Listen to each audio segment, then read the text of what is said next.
মানব জাতির মুক্তির সমাধান, পরিপূর্ণ জীবন বিধান, 30 পারা পাক কোরআন। দুনিয়ার সকল কেরামত আল্লাহ তাআলা তার 6666 নাম্বার আয়াতের মধ্যে দিয়ে দিয়েছেন। হযরত মাওলানা রহমতুল্লাহ শাহ, যিনি মাত্র 7 বছর বয়সে কোরআনের হাফেজ হন, এরপর দীর্ঘ 7 বছর ভারতের জামিয়াতুল রাজা মাদ্রাসায় কোরআন ও হাদিসের উপর লেখাপড়া করে ইলমে আলেম লাভ করেন। হুজুর জেরুজালেম, গালিম প্রদেশ, মিশর, সিরিয়া সহ বিশ্বের 41টি দেশে ভ্রমণ করে আন্তর্জাতিক খ্যাতি লাভ করেন এবং ভারতের আসাম, কামরূপ, কামাখ্যা থেকে তন্ত্র মন্ত্রের দীক্ষা লাভ করে বর্তমানে তিনি মানবতার সেবায় সিলেটের হজরত শাহপরান মাজারে অবস্থান করছেন এবং মানব জীবনে যে কোনো সমস্যার সমাধান দিয়ে থাকেন।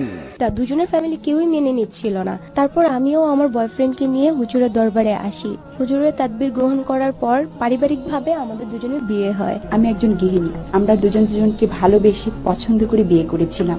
খুব সুখী ছিলাম আমরা। হঠাৎ আমার সংসারে কি জানি হয়ে গেল। আমার হাজবেন্ডের মন বসে না সংসারে, আমার দিকে খেয়াল করে না। আমি কি করব ভেবে পাচ্ছিলাম না। হঠাৎ জানতে পারলাম যে আমার হাজবেন্ড তার অফিসের এক কলিগের সাথে অবৈধ সম্পর্ক। সে কোনোভাবেই তাকে আমি ফেরাতে পারছিলাম না। তখন আমি কি করব? হঠাৎ আমি সন্ধান পাই হযরত মাওলানা রহমতুল্লাহ শাহ বাবার। আমি ওই হুজুরের কাছে যাই এবং ওনার তদবির গ্রহণ করি এবং ওনার তদবিরের বলে আল্লাহর রহমতে আমি আমার হাজবেন্ডকে ফিরে পাই। এখন আমরা খুব ভালোভাবে সুখে শান্তিতে সংসার করছি। দর্শক, এবার আমরা হযরত রহমতুল্লাহ শাহ বাবার দরবারে তদবির গ্রহণ করে বিভিন্ন দেশে বিভিন্ন জায়গা থেকে লটারি যারা বিজয় হয়েছেন তাদের সাথে যোগাযোগ করার আমরা চেষ্টা করছি। এই মুহূর্তে দেখতে পাচ্ছি অনলাইনে আছেন সৌদি আরব থেকে লোকমান ভাই। হ্যালো লোকমান ভাই, শুনতে পাচ্ছেন? ভাইয়া যদি আমাদের দর্শকদের উদ্দেশ্যে যদি কিছু বলতেন। ধন্যবাদ ইমরান ভাই। আমি সৌদি আরব থেকে লোকমান বলছিলাম। আমি হযরত মাওলানা রহমতুল্লাহ শাহ বাবার তদবির গ্রহণ করে সৌদি আরবে থাইল্যান্ড লটারিতে বিজয় হয়েছি।